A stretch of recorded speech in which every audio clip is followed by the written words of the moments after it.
Laboratório da Educação da Universidade Brasil desde 2017. Currículo maravilhoso, mas eu não posso deixar de dizer que é uma diretora de escola da rede pública de São Paulo, uma diretora, uma rede da rede municipal, nossa colega de trabalho, uma diretora daquelas de luta. Seja bem-vinda, Samantha.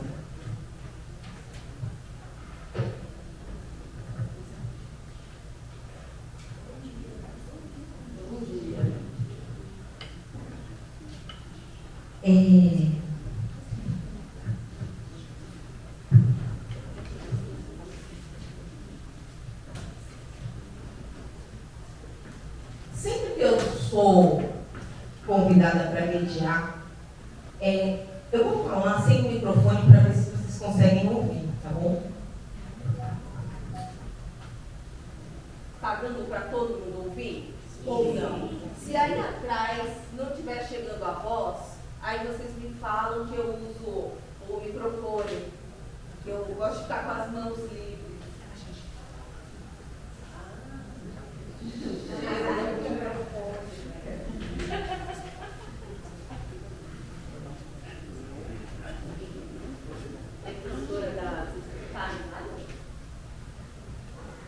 Professora Raiz, né?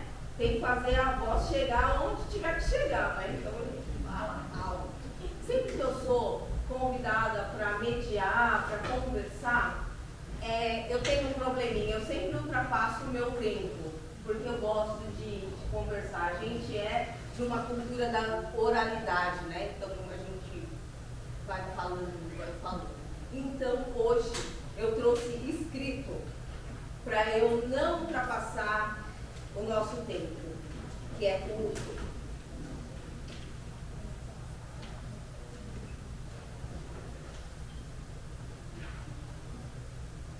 Então vamos lá. É um imenso prazer receber vocês todos aqui.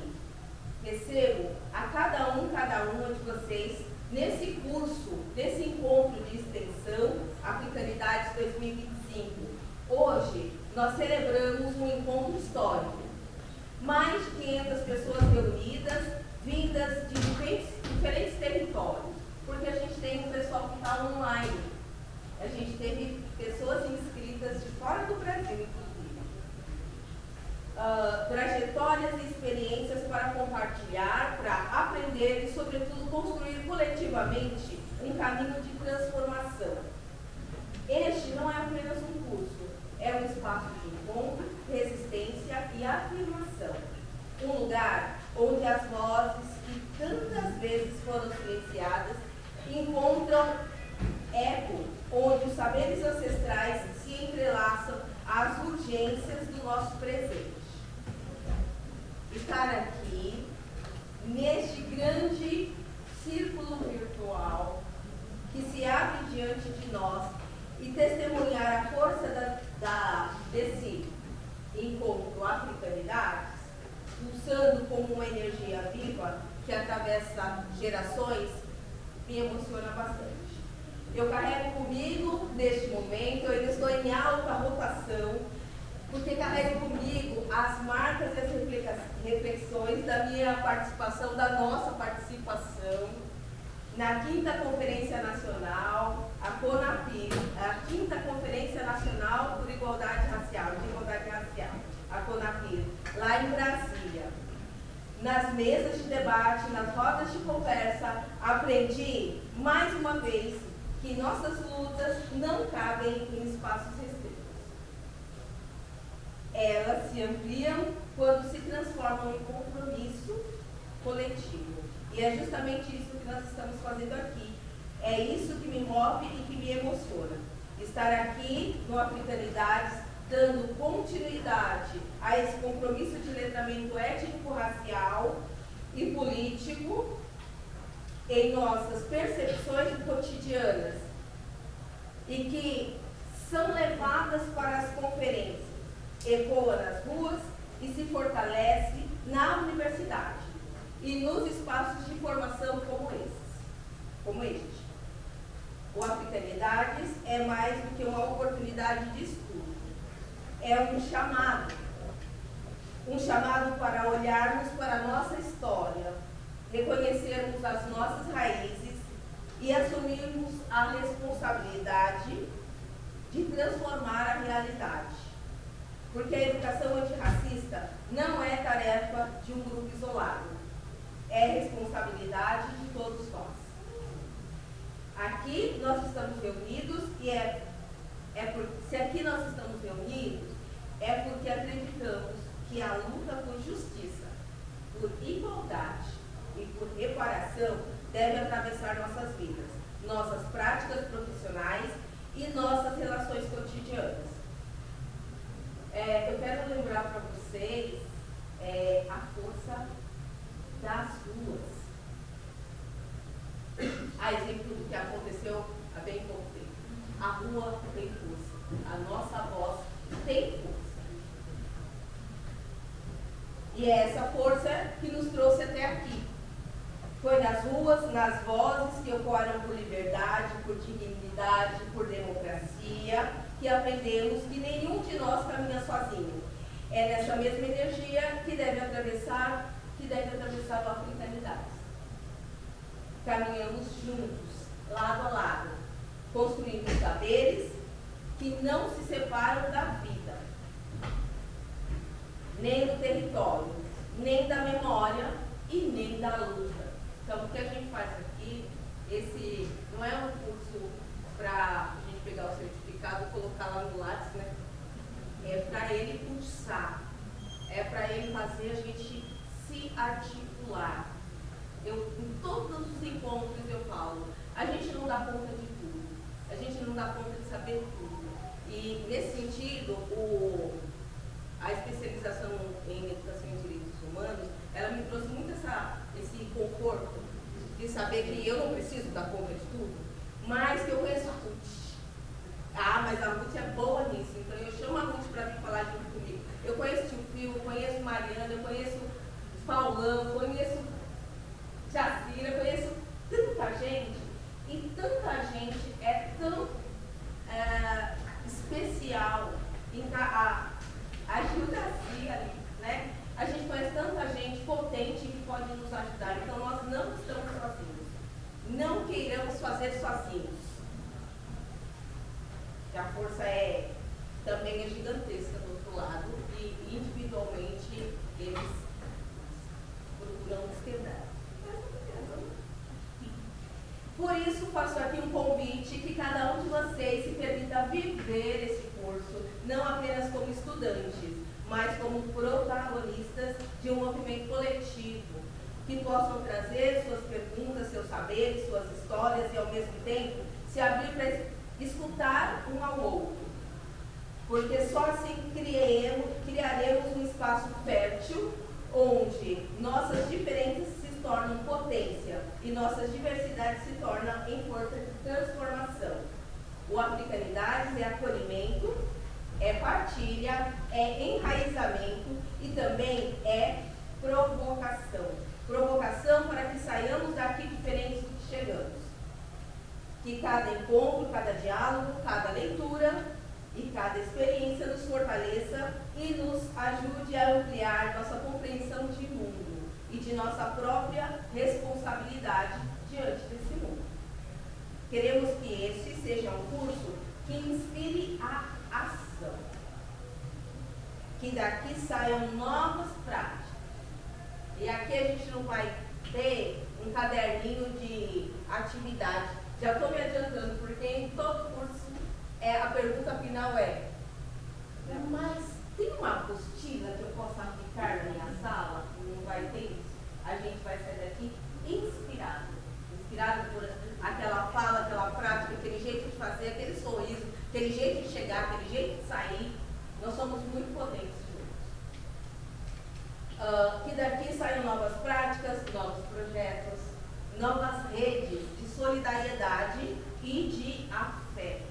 Porque sem afeto, sem afetar as pessoas, a gente reproduz o que a escola tem feito aí, né? Entra do mesmo jeito Que cada um de vocês encontre aqui não apenas conhecimento, uma pontinha de conhecimento, de saber, porque a gente nunca dá conta do corpo, o porvir, o começar. Eu me sinto profundamente feliz, profundamente honrada em estar com vocês neste momento. Eu agradeço por vocês aceitarem esse chamado e fazerem parte de um sonho coletivo que só se torna possível porque estamos juntos. Sejam bem-vindos, bem-vindas, bem-vindes ao Africanidade 2025.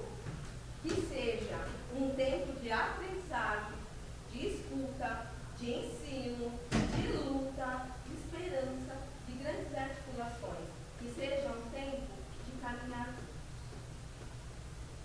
É isso que eu tenho para trazer para vocês. Eu acredito bastante nessa forma de formação, sabe? Aquela formação que você chega e recebe um monte de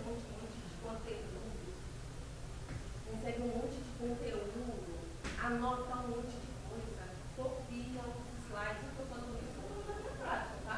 Porque eu faço isso. A gente vai para o curso, a gente copia um monte de coisa, a gente fotografa um monte de slide, a gente pede para o palestrante, olha, você vai disponibilizar esse conteúdo, seja bem-vindo. Seja bem-vindo, Ricardo Alvarez. Eu vou ler seu currículo, então. Olha, você vê que a gente tem tanta potência, a gente faz tanta coisa. O vereador Santo André, que quer falar, que eu diga só que ele é um vereador, mas é um vereador de muita luta, combativo, que tem nos apoiado, nos inspirado e nos acalentado, né, de que há uma política digna aí que a gente pode acreditar e que ele vem nos ajudar a acreditar naquela coisa que o Paulo Freire fala, que educar é ato político, né, e nós somos educadores em qualquer esfera que nós estejamos, na esfera política também. Vem por favor, nesse com a gente.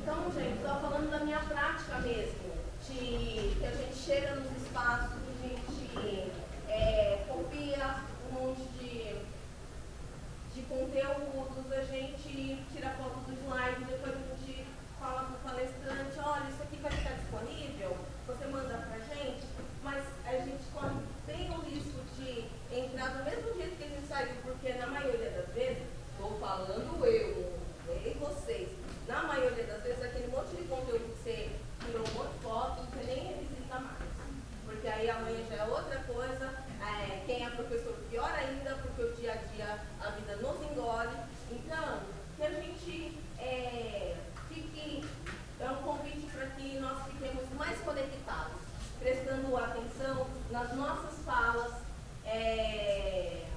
nas nossas inspirações. Nós vamos ter um momento de contação de história com a professora Alexandra, que publicou o livro dela. Eu não sei se ela vai vir para cá agora, se ela já terminou aí, ou se eu já abro para vocês, né? Acho que vamos utilizar o tempo, né?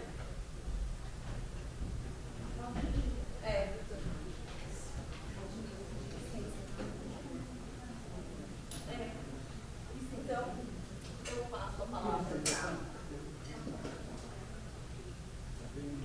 Não fica à vontade, viu? Eu passo a palavra agora para a professora X. A gente está com o microfone. Não precisa? Usa ele?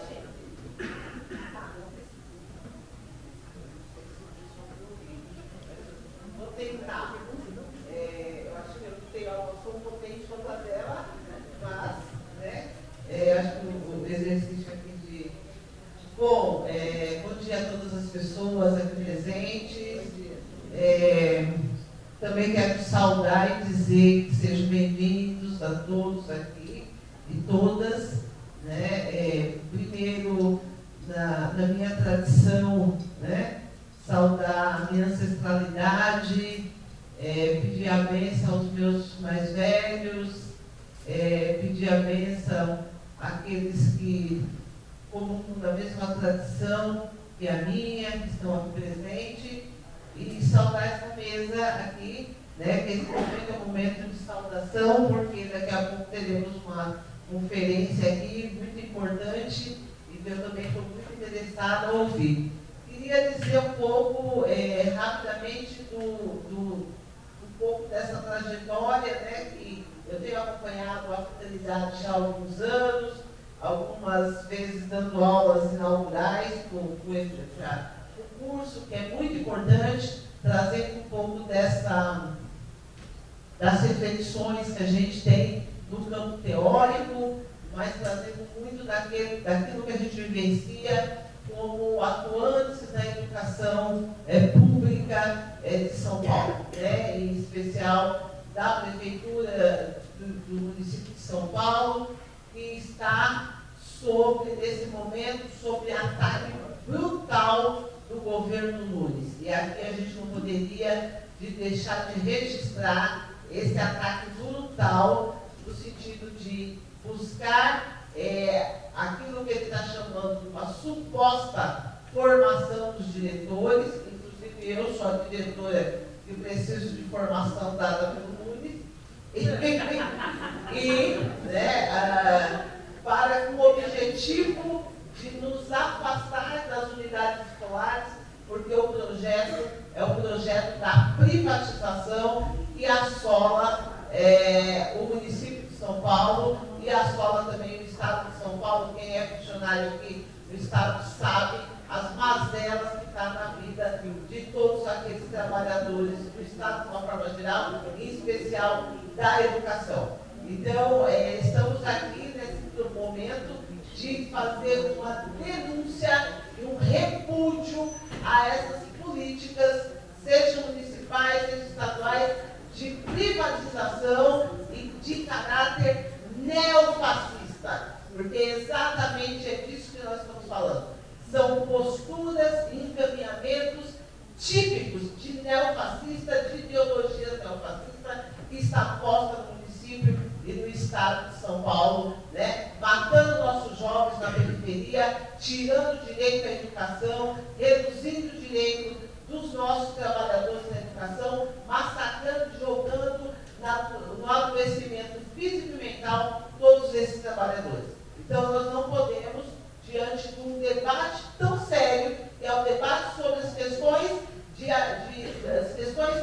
de natureza, né, do nosso povo, uma formação que se inicia pensando as questões étnico-raciais, pensando as relações raciais do Brasil, pensando a cultura africana e de como essa cultura é forjada no nosso cotidiano, no dia a dia, deixar de dizer esse ataque que todos que estamos aqui estamos sofrendo. Então, primeiro, colocar essa situação e dizer também das alegrias que nos movem. E uma das alegrias é que esse curso, né, recomeça novamente, e todo ano, ao recomeçar, é sempre uma alegria, porque estamos aqui construindo alianças e trazendo novos aliados para aquilo que é pensar uma sociedade justa, sem racismo, sem homofobia, sem transfobia, né, que atende aos desejos da população negra e de toda a população brasileira. Obrigada.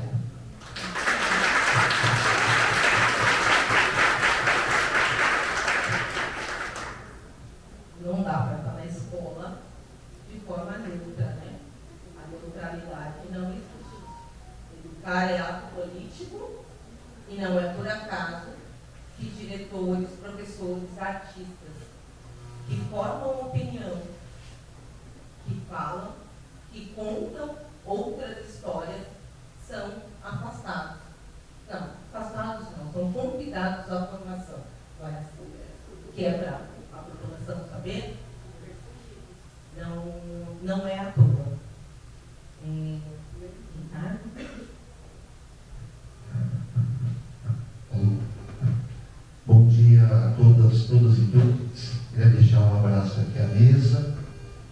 e agradecer pelo convite de estar de novo aqui na abertura do curso.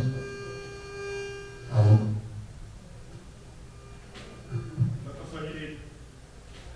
Eu gosto mais para a esquerda.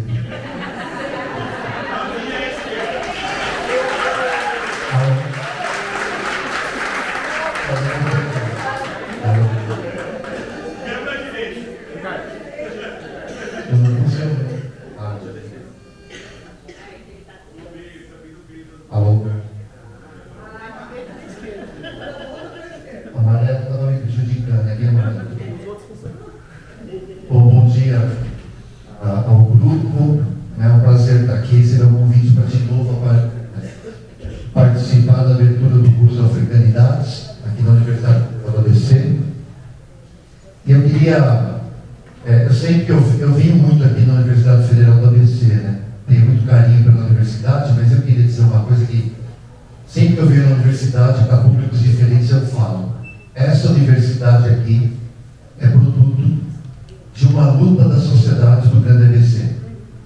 Existiu um movimento por mais de 30 anos aqui na região, eu participei em 20 dele, um movimento que por mais de 30 anos lutou para que o Grande ABC tivesse uma universidade pública, seja federal ou seja estadual. Porque o Grande ABC era o maior centro urbano do estado de São Paulo que não tinha uma vaga de universidade pública. Esse movimento foi persistente, contou com movimentos de bairro, movimento estudantil, sindicatos, igreja, enfim, um conjunto grande de pessoas, e eis que ele foi abraçado pelo Lula, e em 2006 a universidade passou a existir, começando aqui em Santo André e depois em São Bernardo do Campo. Então, a gente está aqui hoje num espaço público, de qualidade, de excelência, e criado através de um movimento social amplo aqui na ABC. Inclusive, eu nem curto muito esses rankings, mas essa semana saiu um ranking que a Universidade Federal do ABC, não lembro direito a posição, ela estava lá no topo, aqui na América Latina, em qualidade de ensino, formação dos professores, enfim. Só para curiosidade, né? Mas isso aqui é um orgulho, a Universidade Pública Federal do ABC é um orgulho para todos nós do Grande ABC, né? Embora gente que acha que universidade é lugar de maconheiro, que não serve para nada, aqui o Africanidades é um dentre tantos exemplos do que é produção de saber, produção de conhecimento, formação, qualificação. O Africanidades é isso. Por isso que eu estou em toda a abertura do curso do Africanidades e também, junto com o deputado federal Ivan Valente, do meu partido, tem um aporte de emenda no funcionamento do Africanidades. Não só para o Africanidades, também tem para a agroecologia aqui dentro e tem para a universidade, né, como um todo. Então, isso aqui tem que ser valorizado e preservado, né? Eu queria aproveitar também, agora de manhã, hoje, uma horinha antes de vir para cá, a gente tem contato, vou dar esse exemplo porque mostra a importância da Africanidades, mas não tem nada a ver com a Africanidades, diretamente nada. Agora, antes de vir para cá, agora de manhã, eu estava acertando com a delegada de homicídios aqui, que funciona em Utinga, porque ela está cuidando do caso do Felipe Moraes. Eu não sei se vocês se lembram, há mais ou menos um mês atrás, um rapaz de 29 anos, aqui em Santo André, foi entrar no supermercado na periferia, e ele estava com o cachorro dele no colo, coisa que ele já tinha feito outras vezes, e a pessoa que estava lá na portaria, nos caixas, não quis deixar ele entrar com o cachorro, sendo que ele já tinha entrado, e outras pessoas também já entraram com o animal dentro do supermercado. No mercado, não é supermercado. Dentro do mercado. E dali começou uma discussão que ele ia entrar com o cachorro dele, né? O cidadão, nem sei se é um cidadão que faz isso, aquela pessoa tira uma arma e dá um tiro na barriga dele e ele morre ali, minutos depois. Por quê? Porque ele era preto. Porque todo mundo aqui já deve ter visto, em aeroporto, gente andando com gato e cachorro dentro de bolsa ou andando dentro do aeroporto. Ou em shopping center. Aqui na região tem vários. Entra no shopping center, entra até no trem, já vi. Gente entrando com animal, com pet. Hoje pet virou mais um da família, né? Então, ele foi assassinado porque ele quis entrar com o cachorro dentro do mercado, um motivo torpe. Né? Aliás, sempre matar alguém é torpe, né? Motivo torpe. Mas foi uma discussão para ele entrar ou não. O cachorro perdeu a vida por causa disso, porque ele era preto. Então, domingo agora teve um mês da morte dele. Eu fui aqui numa quadra de esportes onde ele fazia capoeira, né? Inclusive ele estava lá na roda de conversa, estava lá a cadeira dele com o tamborim que ele tocava lá no evento. E nós propusemos intermediar uma reunião com a delegada para nos receber, para saber em que pé está o processo. Então isso nos interessa muito, porque é um crime de racismo. Infelizmente, o que aconteceu com o Felipe não é exceção. Eis o problema. Não é exceção. É regra no Brasil. Essa matança de pretos, normalmente jovens, meninos na periferia, é uma coisa muito frequente, mais do que a gente imagina. Mais do que a gente imagina.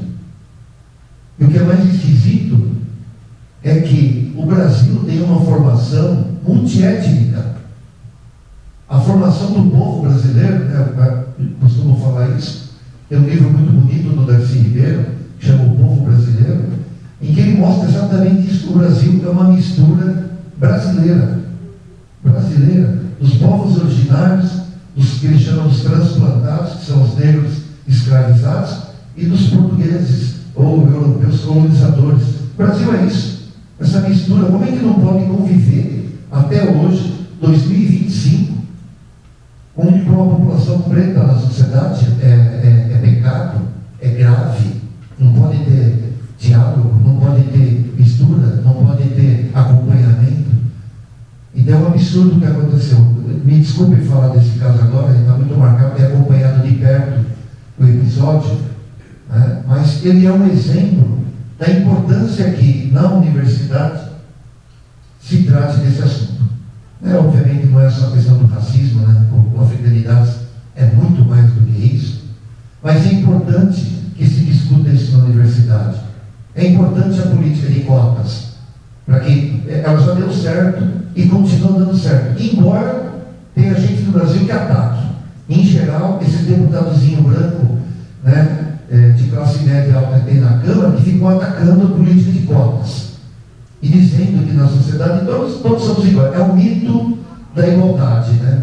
Na sociedade todo mundo tem chance igual, todo mundo tem as mesmas oportunidades, então cota é um absurdo. Inclusive alguns dizem que isso significa favorecimento. Vejam só, reposição histórica na boca, né, dessas pessoas vira favorecimento. Não tem nada de favorecimento nisso.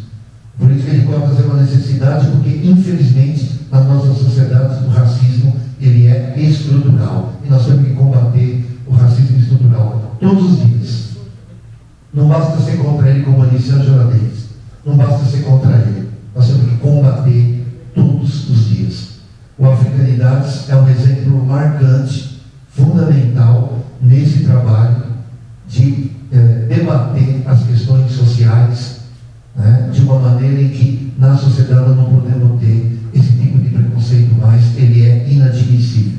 Então eu queria deixar aqui meus parabéns ao curso mais uma vez. Parece que, pelo que eu conversei com a professora Ana, parece que está lotado de inscrições. Estou vendo aqui vários companheiras conhecidos, alguns homenageados aqui, daqui a pouco vocês vão ver, ilustres homenageados aqui no evento.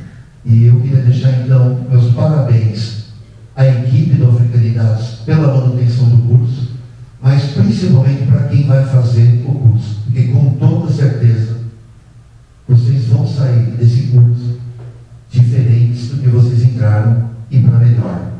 O Africanidades proporciona isso, tá bom? Então muitas felicidades, bom curso, muita leitura, muito debate, e usem mesmo a Universidade Federal da ABC, porque ela é pública e ela é de todos nós.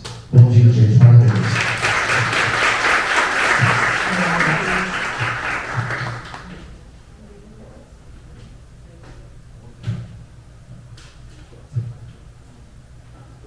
sala que está dividido aqui, né? O ano passado, no primeiro semestre eu vim, coube todo mundo aqui, lotado. Hoje não coube, né? Felizmente. Espero que no próximo dia 3, lá no sábado. Essa dinâmica, tudo que está acontecendo aqui vai acontecer lá. Tudo que está acontecendo lá vai acontecer aqui. A gente dividiu a turma para dar mais conforto, porque foi isso mesmo, lotou e aí foi um tal de sacar cadeira, acomodar as pessoas e a gente quer recebê-los com o maior conforto possível. Então, sim, claro. Só mais um recadinho rápido. Nós estamos com uma cabininha de votação aqui fora, que está tendo o plebiscito nacional agora, infelizmente, uma parte do plebiscito nós já conquistamos, né? A Câmara aprovou por unanimidade isenção de imposto de renda até 5 mil e cobrar imposto de renda de quem ganha mais. Já era tempo, né? Já era tempo da elite brasileira pagar imposto nesse país. E ainda não é o ideal, que é pagar até mais. Mas tem também o fim da jornada de trabalho 6x1 sem redução de salário. Então nosso mandato está ativo no plebiscito. Vai ter uma banquinha aqui fora depois, quando vier o cafezinho, é rápido voltar. Quem quiser voltar está convidado, tá bom? Valeu, gente. Boa início de curso para todo mundo. Obrigada. É isso, gente. Depois, antes do café, vamos lá voltar. E agora, sem maiores delongas, eu vou apresentar ela, professora Vanice Alves.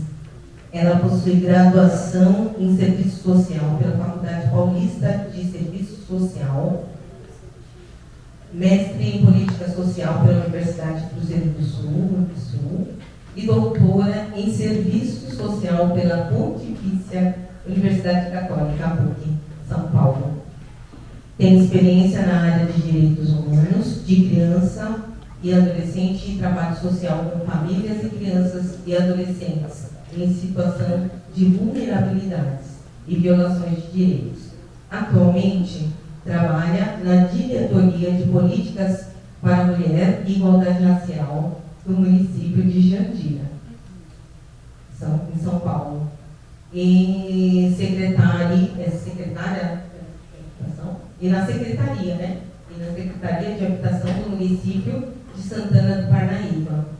Integra o GT de Gênero do consórcio CIOeste São Paulo e participa como interventora do grupo de facilitadores do programa E Agora José.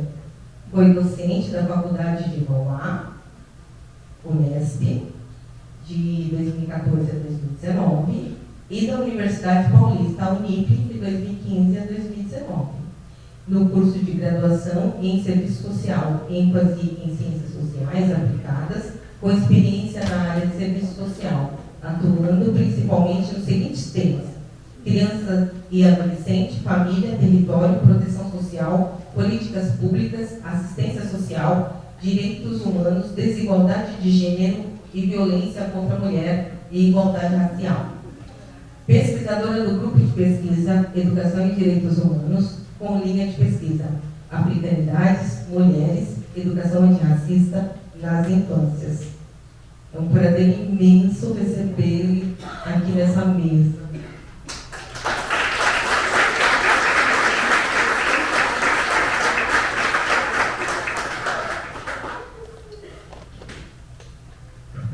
Primeiramente, obrigado, mas na verdade eu sou Vanice, sou assistente social e atuo na pasta de igualdade racial e política para mulheres. Esse é o resumo, né? Aí eu olhei para trás e disse, nossa, vocês acharam isso meu currículo?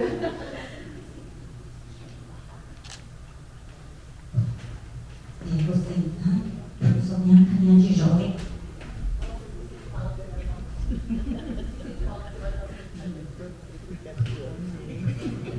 Gente, ela vai falar sobre o tema as mulheres,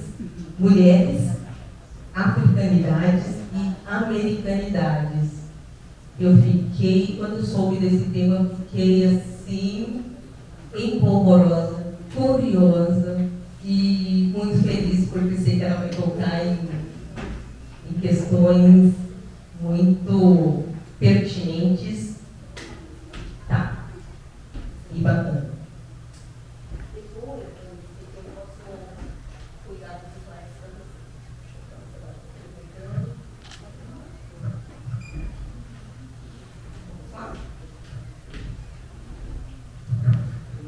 Bom dia a todos e a todas e a todos. Muito obrigada.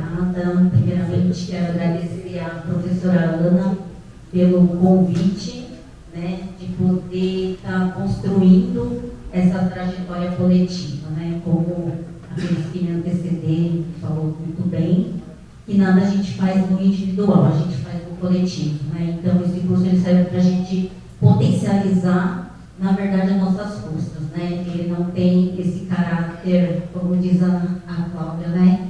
Esse caráter formal, né? Porque a construção formal, a gente já sabe, principalmente quem é da educação, que ela já caiu, né? Ela não dá conta da gente absorver o conhecimento, né? E só para falar, os slides são um apontamento para que a gente consiga fazer um percurso para a gente refletir, né? E depois a gente vai abrir para que vocês possam fazer debate, fazer reflexões com relação a alguns apontamentos que a gente vai fazer nesse momento, tá? E aí, meu grande desafio, né?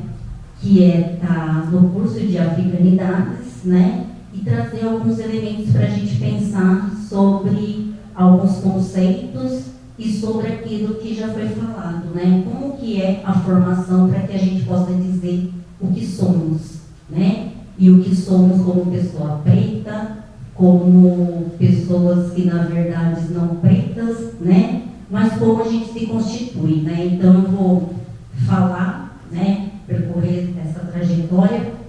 E aí, para percorrer essa trajetória, pode passar, Cláudia. Eu peguei a Lélia Gonzalez porque, na verdade, não foi por acaso, porque a Lélia Gonzalez, ela vai partir da própria trajetória para conseguir fazer os apontamentos, os elementos que ela conceitualizou, né? Aquilo que a Djamila fala, né? O lugar de fala, né? Então, na verdade, o que a Lélia Gonzalez vai trazer para nós? Ela como uma mulher preta, né? Ela como uma mulher que, na verdade, oprimida pela própria sociedade racista, sexista, né? Ela vai dizer assim, que, na verdade, como que foi constituída a sociedade latino-americana, né? Essa sociedade que a gente, na verdade, no padrão histórico, no padrão que foi falado para a gente, foi moldado, né? E a gente, na verdade, tem que descolonizar aquele conhecimento. Estou falando muito alto, gente? Eu não sei, eu falo baixo. E aí, ela vai trazer alguns elementos, agora eu vou baixar. E aí, ela vai trazer alguns elementos que são importantes para a nossa reflexão, que a sociedade latino-americana, ela é formada pela hierarquização, né? E ela vai trazer alguns pontos importantes dessa hierarquização dessa sociedade, né? Essa sociedade, ela de alguma forma, ela está estruturada pela questão da estratificação racial, que é, na verdade, uma sociedade que é construída na estrutura do racismo, mas não só na questão do racismo, porque ela, como uma mulher preta, vai falar que a gente não deve esquecer o outro ponto, né? Que é o quê? Que é a questão do sexismo, né? Porque está nessa construção social, dessa hierarquização, ela é atravessada não só pela questão racial, mas pela questão sexista. Então, ela vai trazer essas duas categorias e mais para frente ela vai dizer outras categorias que são importantes para a gente pensar como que a sociedade latino-americana ela foi construída. Então, ela vai trazer isso e vai dizer que essa sociedade latino-americana, essa hierarquização, vai colocar a desigualdade como ponto de relações sociais, né? Por quê? Porque a gente não se relaciona, como que fala, não existe racismo, né? No Brasil não existe racismo. Gente, a sociedade ela foi construída, e as sociedades da América Latina foi construída baseada não só na estratificação racial, mas também nas outras coisas que a gente foi com o tempo identificando e conceituando, que é o atravessamento da intersecção, que não é só pelo racismo, pelo sexismo, mas também pela classe, porque não dá para pensar, não dá para a gente olhar um grupo olhando num único ponto de vista. Então ela vai trazer esses elementos que são fundamentais para a gente estar pensando, mesmo porque a forma como ela é construída, ela vai dizer que o quê? Existe uma ideologia, que é a ideologia do embranquecimento, né? Porque quando a gente pensa na América Latina, a gente não coloca uma lupa.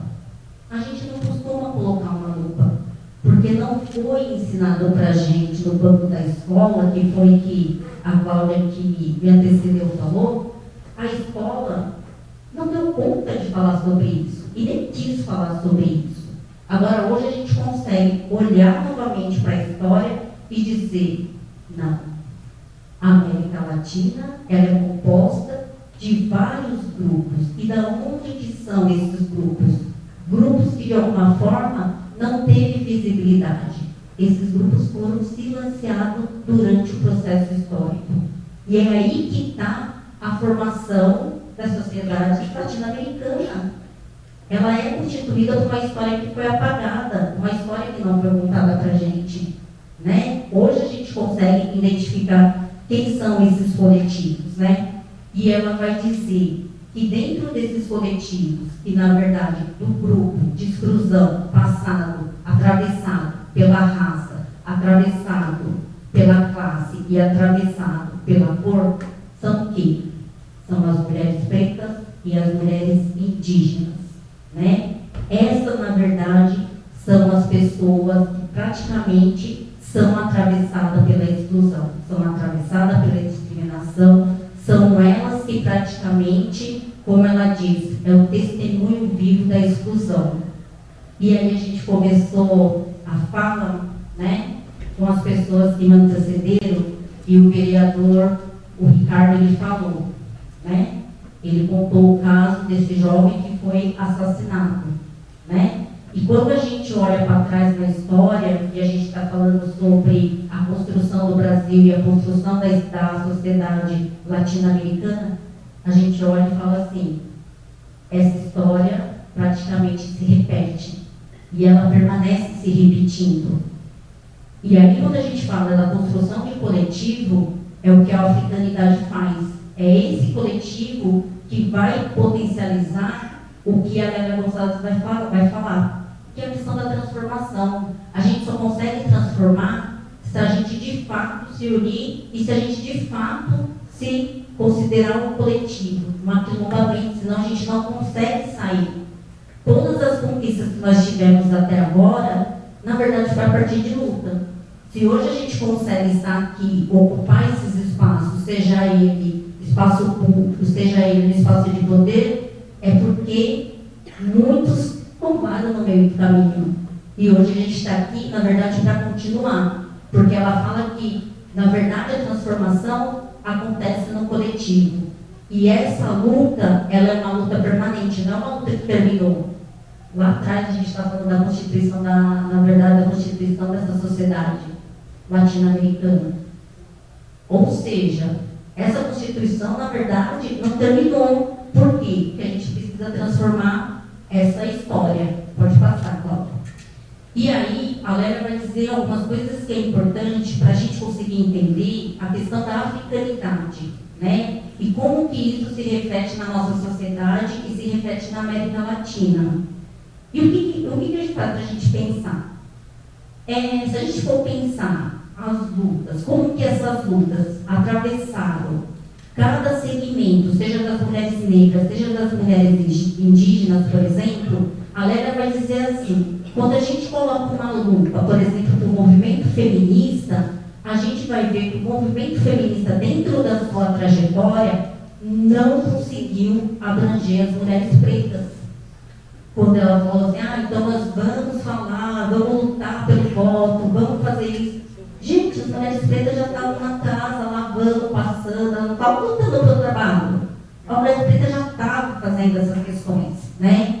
E aí ela vai dizer, em cima disso, o coletivo do feminismo, que é na verdade, o feminismo ocidental, o feminismo branco, não deu conta de falar e lutar pelos outros coletivos, que é o coletivo que praticamente formou essa sociedade, né? Essa sociedade latina é formada por nós, mulheres pretas, e pelas mulheres do povo originário, né? Então, essa luta, ela foi pautada e ela foi conquistada. Ela foi, na verdade, tido algumas conquistas que ainda é necessário a gente avançar. E aí pode passar. E uma coisa importante que ela vai estar falando, que ela vai estar trazendo, com relação a essa questão da desigualdade racial e essa desigualdade sexual. Por quê? Porque o atravessamento, vocês já pensaram naquela pirâmide, não sei se vocês sabem daquela pirâmide, que quando a gente vai ver a pirâmide, quem está abaixo daquela pirâmide?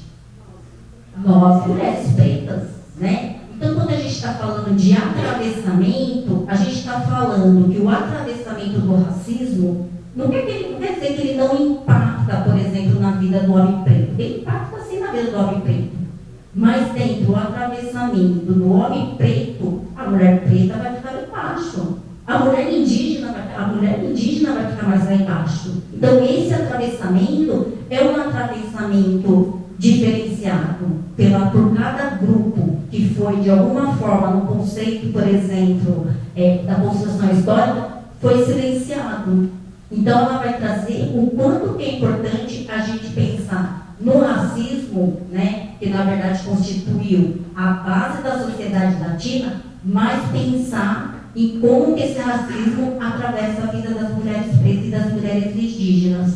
Porque quando a gente pensa em história, vou perguntar para vocês, quando vocês estudaram, porque provavelmente, não sei se vocês são jovens, alguns têm a minha idade, por exemplo, quando vocês estudaram, em algum momento, né, e aí algumas de vocês e alguns de vocês são professores, né? São da docência, estão lá, né, ensinando. Na época que vocês estavam do outro lado, né? Em algum momento uma professora falou para vocês, ou provocou para vocês e falou que, na verdade, essa sociedade na qual a gente fala, sociedade brasileira, sociedade latina, falou, na verdade, de como que foi construída no sentido das pessoas que compuseram de fato? Não, né? A história que a gente sabe é a história praticamente da colonização, que vieram, e em cima disso nós se tornamos, né, brasileiros, não é? Essa é a história que é contada para nós, que nós tornamos brasileiros através da colonização.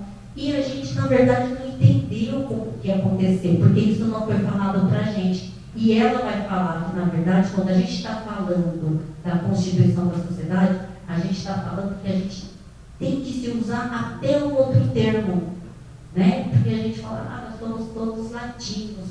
Ela vai falar assim, não, vamos pensar melhor. A gente não é latino. Por quê? Porque nós somos constituídos de vários povos.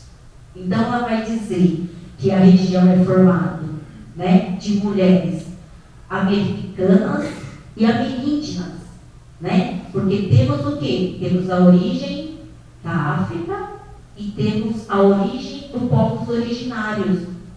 Então, a gente não foi tirado né? A gente não foi, nos tornando brasileiro. Não. A gente, na verdade, a gente é constituído de povos que foram escravizados, então a gente traz a nossa raiz, mas a gente também tem de quem já estava aqui, que não é falado, é apagado.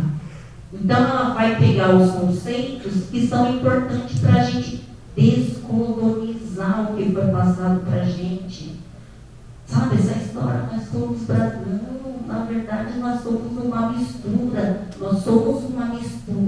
de matriz africana, na verdade, que veio de lá na raiz, mas ao mesmo tempo a gente não pode esquecer de quem estava aqui. Então, por isso que ela vai usar uma outra nomenclatura para definir quem somos, e como sociedade, por exemplo, latina. A gente não é uma sociedade latina. A gente é uma sociedade latina, mas na verdade misturada com o quê? Com a africanidade e com a ameríndia, que é o que ela vai trazer. Por isso esse conceito que ela vai trazer para nós. Pode passar, Cláudia, por gentileza. E aí ela vai dizer, dentro desse processo de construção da sociedade latino-americana, né, ela vai dizer, por exemplo, do afro-latino-americano dentro do feminismo. Por quê? Porque ela vai dizer a questão das lutas, né? E a gente estava falando o quanto que é importante a luta. Porque a luta, ela não é teórica, ela tem que ser prática.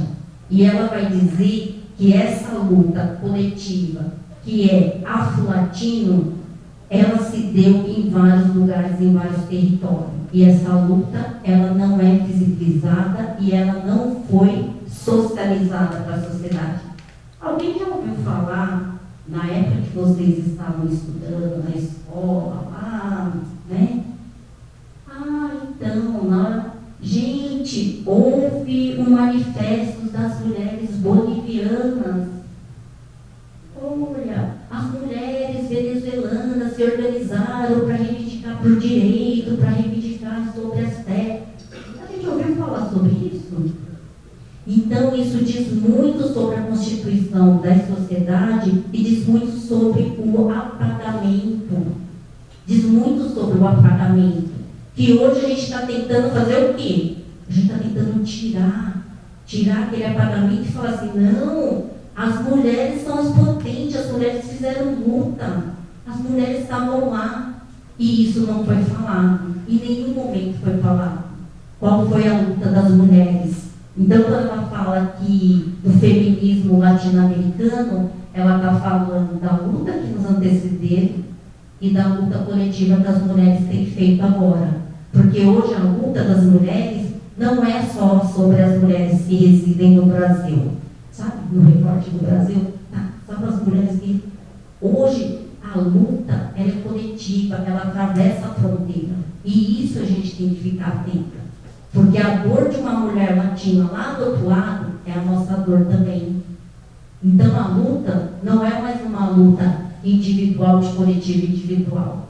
E ela vai trazer essa discussão do fortalecimento do movimento das mulheres indígenas na América do Sul, na Bolívia, Brasil, Peru, Colômbia, Equador.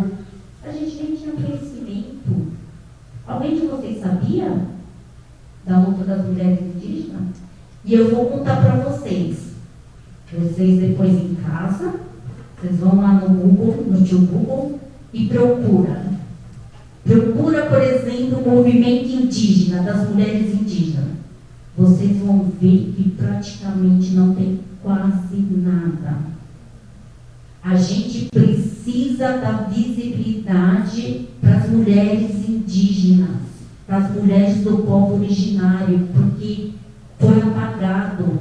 E elas precisam estar aqui para contar e reorganizar a história, porque foi apagado. Nem na tecnologia a gente consegue pegar as informações de como que foi a luta dessas mulheres. O quanto de apagamento a gente tem. Se a gente, por exemplo, mulheres pretas, nós estamos falando da organização das mulheres pretas, que agora a gente consegue identificar, as autoras negras, né, os autores negros, né, a gente está dando visibilidade. E as mulheres indígenas? Vocês sabem da luta dela? Sabemos muito pouco. Então, elas precisam estar aqui para a gente fazer um processo, na verdade, de reconstrução, né? Aquilo que a Cláudia falou, que foi apagado, a questão da oralidade, elas precisam vir aqui falar, né? Porque a questão da oralidade, ela é algo presente não só, na verdade, nos grupos, né, das pessoas pretas, tal, da ancestralidade, mas para a população dos povos originários também. Tem um significado muito importante. Sabe por que tem um significado importante? Porque atravessa gerações, E muitas coisas a gente só sabe porque alguém falou pra gente. Porque isso nem em livro tem. coisa, a gente está falando das mulheres praticamente indígenas, né? Que na verdade aponta que o movimento ele propõe uma nova discussão, além da estrutura social, pois busca a reconstrução da sua identidade ameríndia e o resgate da sua própria história, que foi apagada. E que agora a gente precisa, enquanto coletivo de mulheres, ajudar para que elas tenham voz, para que elas saiam da invisibilidade. Porque a gente não pode reproduzir o que a Lélia Gonzalez falou e outras pesquisadoras também apontaram, que é o apagamento de alguns grupos.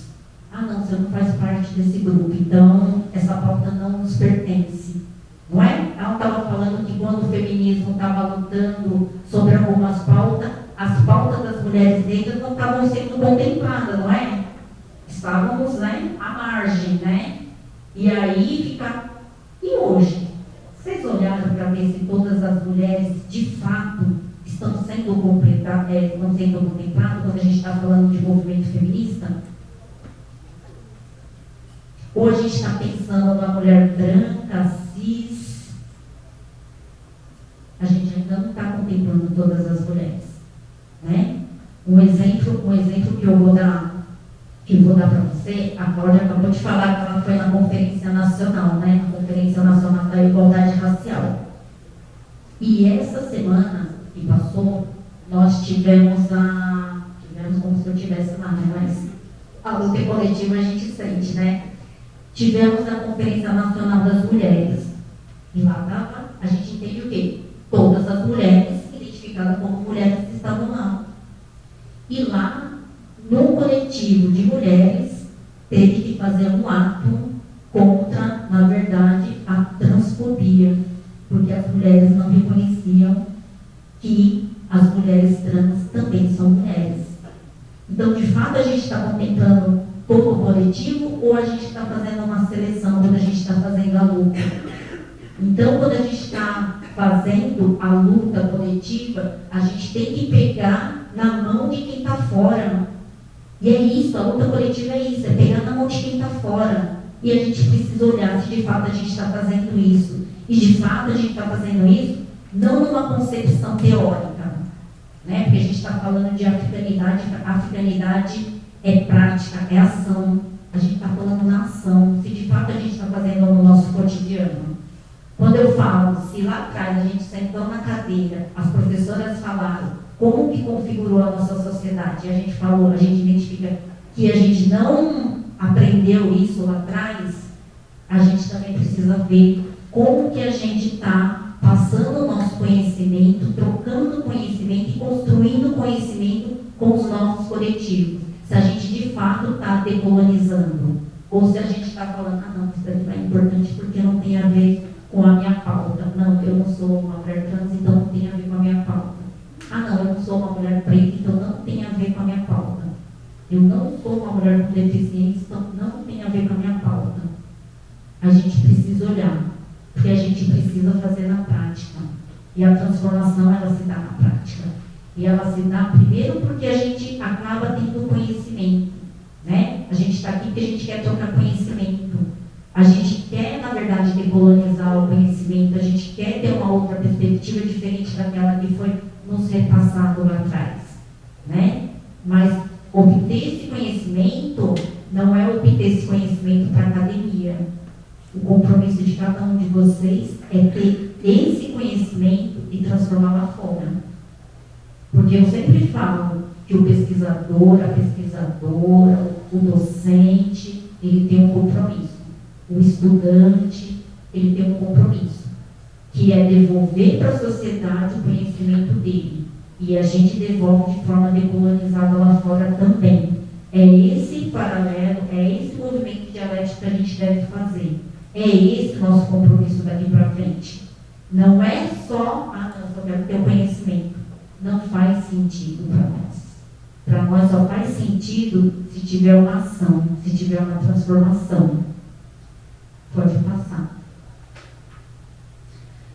Aí ela vai falar sobre, quando ela vai falar aquilo que eu falei para você, que é uma América Latina, Latina, ela vai falar assim, gente, na verdade é uma América africana que a gente está falando. Essa América Latina não existe. É uma América que é africana, porque ela é composta por vários grupos. Quando a gente vai pensar, na verdade, quando praticamente escravizaram a população negra e de alguma forma tiraram da sua raiz e trouxeram para cá, para a América Latina, gente, vocês acham que veio só um pouco, só um único coletivo? Vieram vários. Então a gente está falando de uma América que é africana, que é composta por vários coletivos, né? E além de ser composta por vários coletivos, tem a base que é as pessoas e o coletivo que já estavam aqui e que por vezes foi apagado. Então, quando ela vai falar dessa América, ela vai falar que essa América africana, ela é composta por quê? Ela é composta por quê? Valorização dos saberes africano e indígenas. Né? Quando a gente olha aquele mapa tem que significar o quê? Que essa América, ela tem saberes africano, tem saberes indígena, tem a ancestralidade, ela é composta por várias coisas dentro desse continente, né? Ela refere à cultura, à identidade, aquilo que foi tirado no processo histórico. E a gente precisa retomar isso. Então é por isso que ela vai trazer esses elementos para a gente dizer, opa, precisamos colocar uma lupa e identificar. Porque ela vai falar assim, gente, não somos brasileiros. Não somos brasileiros. Não é só entre a questão das pessoas negras, das pessoas pardas. Na verdade, ela vai dizer que somos latino-americanos, que é essa mistura. Por isso que ela usa esse termo, americanos. Estamos na América, mas temos o quê? As matrizes, o conhecimento, o saber que vem da África. Então não é uma América Latina. Na verdade, é americanidade. Porque tem esses elementos que compõem essa sociedade. Então, por isso que ela vai trazer esses elementos. E ela vai dizer algo muito importante. Ela vai falar assim, para além do caráter geográfico, refere-se a todo o processo histórico de intensa e dinâmica cultural, resistência, acomodação, reinterpretação, criação de novas formas referenciadas em modelos africanos e remete à construção de uma identidade étnica. É isso, porque o que ela vai dizer são diferentes raízes que compõem essa sociedade. Ela vai dizer, na verdade, são descendência africana, mas descendência indígena. É isso que compõe o nosso território. Por isso que ela vai questionar. Não somos brasileiros. Somos muito mais do que isso. Aquilo que contaram para a gente não era aquilo que era a verdade. Né? E isso é um processo de decolonizar. Pode passar, Cláudia. Então ela vai dizer que o termo americanidade, americanos, nomeia a descendente não só dos africanos, que entre aspas, gentilmente trazido pelo tráfico negreiro, como aqueles que chegaram na América antes do seu descobrimento, entre aspas, por Cristóvão Colombo. A presença americana constitui a marca indelegível na elaboração do perfil chamado Novo Mundo. Então, na verdade, conhecer a presença da colonização serve para quê, gente? Serve para descolonizar os saberes e a questão da identidade que nos foi exposta. Esse é o processo, porque resgata a base das identidades étnicas que foram apagadas. Então, por isso que americanos e americanas é essa composição. Não é uma composição única. que na verdade é isso, é a base, é aquilo que nos estrutura enquanto coletivo, enquanto sociedade. Pode passar, Cláudia. Então, na verdade, ela vai dizer que esse território nosso, que na verdade, entre aspas, chamada América Latina, é o que, gente? Tem muito mais ameríndios e americanos do que outra coisa nessa sociedade. Então, na verdade, as sociedades que constituem a chamada América Latina foram herdeiras históricas da ideologia da classificação racial e sexual, pensando principalmente nas mulheres negras e nas mulheres indígenas. Então, na verdade, de acordo com a autora, foi o interior dessas novas sociedades que formaram os novos mundos, seja da segregação aberta ou disfarçada, que a africanidade floresceu e se reestruturou. Porque a africanidade, ela vai dizer que, na verdade, é o quilombo, é a resistência. É isso que, na verdade, seria a africanidade. É o resgate da história. Pode passar, é o resgate da história, de resistência, aquilo que a gente não consegue ver, porque apagaram. Então, quando a gente fala da africanidade, na verdade, ela vai dizer que no período colonial, como que era manifestado, como que dava visibilidade, como que isso era expressado nas revoltas, na elaboração de estratégia de resistência cultural, no desenvolvimento de forma alternativa de organização livre, cuja expressão concreta está no quilombo, que surgiram na mais distinta paragem geográfica na América. Significa que hoje, quando nós estamos aqui, nós estamos fazendo um movimento de aquilombamento. A gente está fazendo um movimento de resistência. A gente está resgatando a nossa ancestralidade. É esse o movimento que a gente está fazendo nesse momento, quando a gente está aqui e quando a gente, na verdade, está decolonizando aquilo que passaram para a gente. Pode passar. E aí, não tem como a gente falar sobre essa constituição dessa sociedade se a gente não falar da resistência das mulheres indígenas latino-americanas. Por quê? Porque essas mulheres também foram apagadas. Como nós, mulheres pretas, fomos apagadas, as mulheres indígenas também foram apagadas na sua história, na sua trajetória. Pode passar, Cláudia.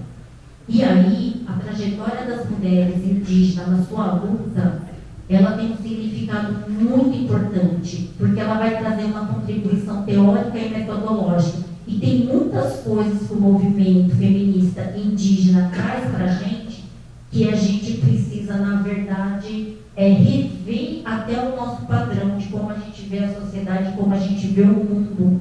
E vai trazer elementos importantes, coisas que hoje, praticamente, o capitalismo fez apagar, né? Por quê? Porque elas vão trazer um conceito bem importante, que é a questão do território-corpo, né? Porque o capitalismo, ele vai fazer o quê, gente, dentro desse processo? Praticamente ele vai trazer destruição.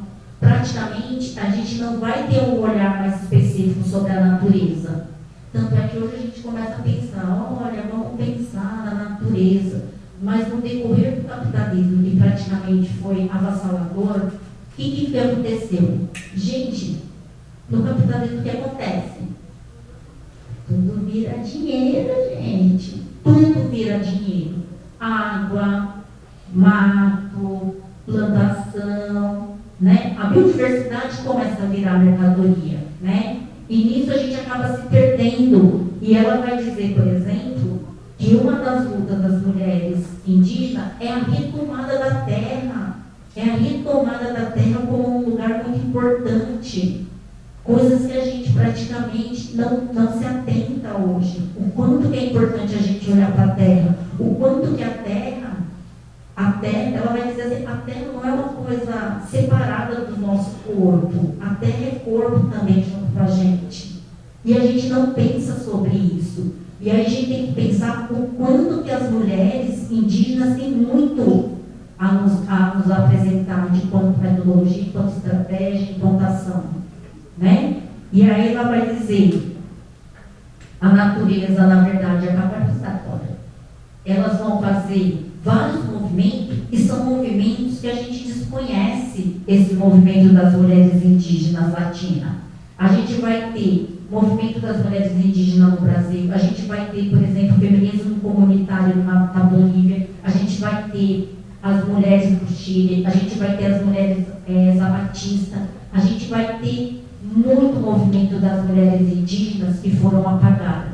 E, na verdade, o conhecimento e essa reflexão que ela vai trazer que é importante, que, na verdade, são movimentos decolonial, de resistência, né? Ela vai, na verdade, elas estão lutando contra o patriarcado, elas lutam contra o patriarcado, porque o patriarcado ele foi imposto, na verdade, pelo processo colonialista, e elas lutam por isso, né? E isso a gente não consegue identificar, porque essa luta ela é apagada.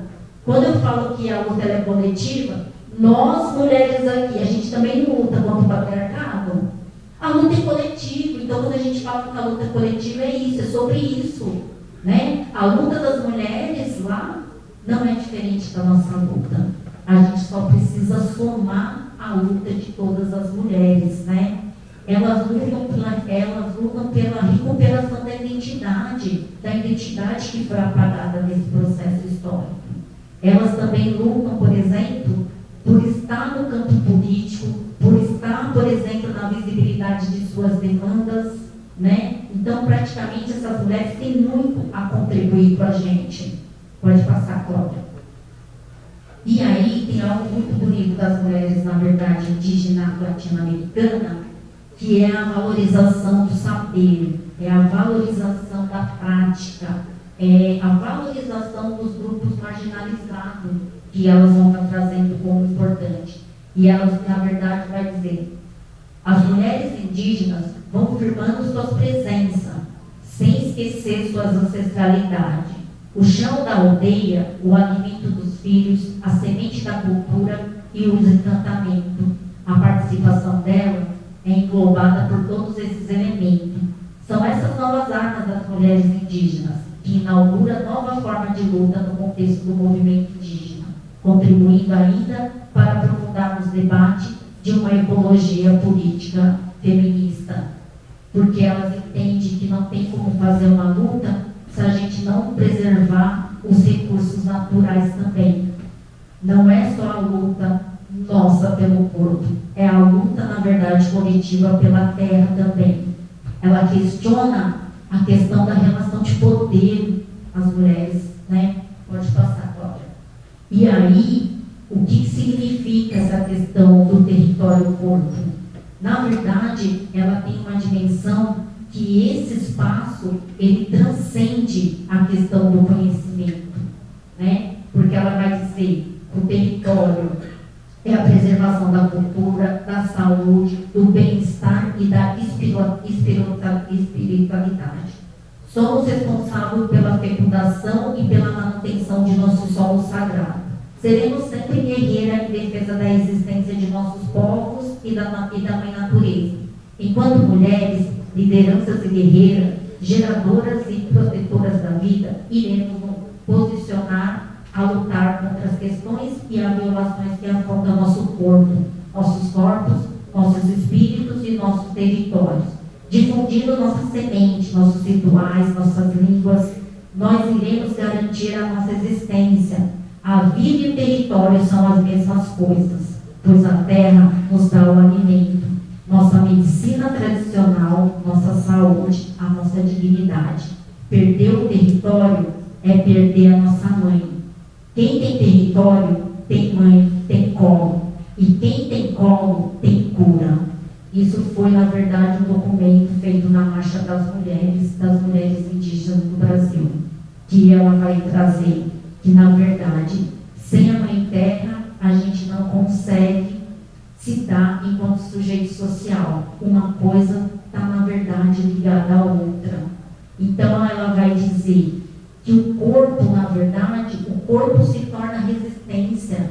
O corpo, na verdade, lutam, né? É a defesa pelo direito das mulheres indígenas. É isso que elas vão trazer. Então, o território, ele é muito mais que uma dimensão geográfica, elas vão dizer. O território é ancestralidade, porque é pelo território que você produz esse diálogo ancestral. Tanto é que ela vai dizer que quando tem, na verdade, por que existe uma interligação entre o corpo e o território? Ela vai dizer que essa interligação, ela tem a ver, porque quando a gente tem um desmatamento, o que acontece quando a gente tem um desmatamento? Impacta na nossa vida, impacta na nossa sobrevivência. Elas não falaram que o território, na verdade, é a mãe terra que dá o alimento, que dá o colo, que dá a espiritualidade. E se a gente, dentro do capitalismo, que é o que eu falei anteriormente, a gente está destruindo, significa que a gente está destruindo a si mesmo. Porque território e corpo é uma única coisa. E as mulheres indígenas têm trazido isso para a gente. E para finalizar, eu queria ler para vocês. As mulheres indígenas apontam para a resistência que também se opera no campo epistemológico. Seus corpos resistindo a megaprojeto de desenvolvimento marcado pelos conflitos socioambientais. Se projetam para lutar compartilhadas com muitas existências. Cada existência, embora singular, se conecta com a outra, gerando fluxo de vida onde o capitalismo só enxerga ruína e separação. A garantia da existência, ela é coletiva, gente. Muito obrigada.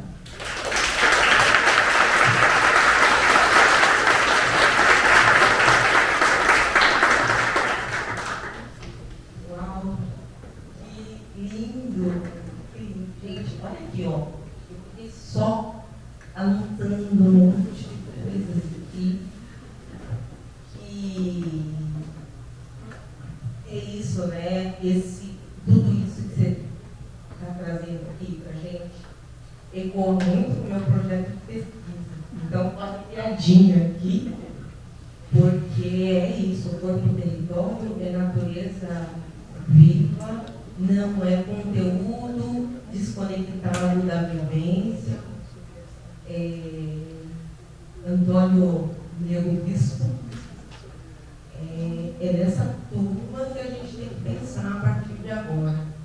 E aí, quando a Marice vai falando assim sobre como é que a gente faz isso, como é que a gente dá a mão para as nossas irmãs, para as nossas companheiras de luta, que não estão aqui perto de nós, estão lá na Bolívia, estão lá no Peru. Como a gente faz isso? Citando-as. Se a gente está na universidade, se a gente está fazendo pesquisa, a gente vai fazer nossa referência mais do mesmo. A gente não se trata aqui, eu sempre tenho que fazer saber, não se trata de jogar o bebê, a água do banho para o bebê junto. Não se trata de jogar todo o conhecimento histórico construído. Não é isso. Mas tem outra história. Tem outra história que não andou junto. E é essa história que a gente tem que trazer. Então, referenciar, trazer essas mulheres. E você foi falando, eu fui lembrando de muitas coisas. Pedindo aqui, ó, para o meu esposo que está ali, que é esposo do professor, é auxiliar. Esses livros aqui, ó, são esses livros. Esse aqui é outra coisa, é do meu. Essa coleção aqui, gente, traz a mulherada,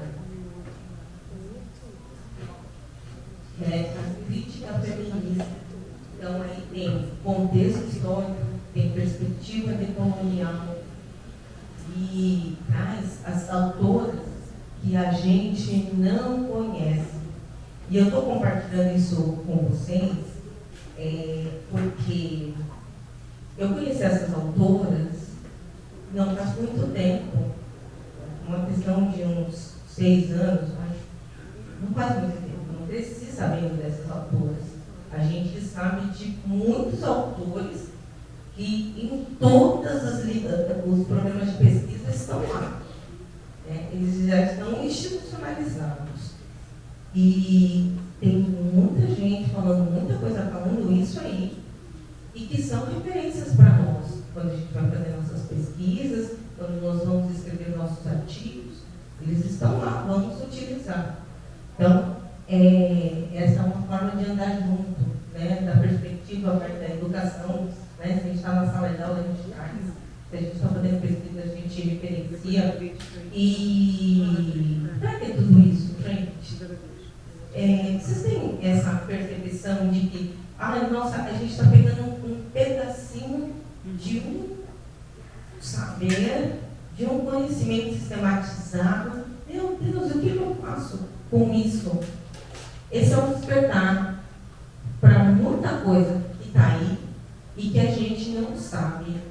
Mas a gente não sabe não porque a gente é incapaz de saber, porque isso não foi ofertado, isso foi escondido. Você falou em um momento aí sobre nem a tecnologia dá conta de trazer. A gente coloca lá no Google e não vem nada.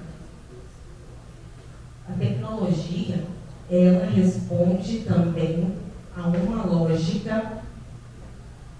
Ela responde também a uma lógica que está na estrutura do racismo estrutural, institucional, ambiental, de todos esses racismos. E aí, se alguém pode dizer assim, nossa, mas agora tudo é racismo? Não é só racismo. Por que a gente tem que falar racismo ambiental, racismo estrutural, racismo recreativo, racismo institucional? A gente tem que nomear sim, porque a cada ação tem uma situação racista. Então, quando a gente dá um Google que não vem nada, isso não é por acaso. Não é por acaso, porque quem opera os dados está dentro dessa estrutura. Então é por isso que não vem nada. E se não vem nada, não é porque não exista, não é porque não tem. E aí é que entra essa potência, e aí eu estou falando aqui em nome da fidelidade, porque a gente está aqui, não é? Mas tem outros grupos como este. A gente se articula. A partir de agora, a gente tem mais articuladores. Olha aqui. Esse tamanho, o número de pessoas que se achegou nesse quilombo. A gente está vivendo mesmo um quilombo virtual, né? E isso é muito potente. Para que tudo isso? Para que a gente sabe disso? Para a gente articular as nossas argumentações quando a gente está em combate lá, combatendo o racismo, os racismos dentro da escola. E aí a gente não vai falar assim, é porque eu acho que tem que ser assim. Não, tem que ser assim porque está na lei. A gente não vai falar mais a partir de hoje de implementação da lei 10.639, pelo amor de Deus. Uma lei que está há mais de 20 anos, ela não pode estar em período de implementação. A gente tem que partir agora. Eu estou aqui cobrando porque essa lei não está sendo cumprida. Então, nos nossos projetos de pesquisa, nos nossos artigos, nós não vamos falar, nós estamos aqui para falar sobre a implementação da lei. Não, eu quero saber por que a lei, porque existe uma lei e ela não é cumprida. Então, muda a forma, da mesma forma que a gente não fala mais escravo, a gente fala escravizado, e tem toda uma mudança, que se é escravizado, alguém escravizou. Toda uma responsabilidade. Então, quando a gente muda a palavra, quando a gente muda a intenção do que a gente está fazendo, muda tudo. E aí muda para quem está fazendo, ele muda para quem está no âmbito político, porque eles vão olhar e vão falar assim, o pessoal aí, eles sabem o que eles estão falando. Eles não estão falando mais de implementação. Não dá para enrolar mais essa turma. Essa turma não vai ser mais enrolada. Eles não querem saber de implementação. Estão cobrando. A gente precisa provocar. A gente precisa provocar que essas cobranças cheguem na instância de quem deve ser provocado. Será que eu fiz entender? Gente, o Ministério Público precisa ser provocado. O Ministério Público, ele está lá. Ele não vai fazer nada se ele não for provocado. A gente tem que provocar. Esse é um espaço para a gente produzir argumentações, para a gente ir para os conselhos. A gente precisa fortalecer os nossos conselhos. A gente precisa falar para nossas crianças, para os nossos amigos, nossos filhos, nossa família, o que é o conselho, o que é o conselheiro. Eu vou lá votar. O conselheiro, ele tem que ser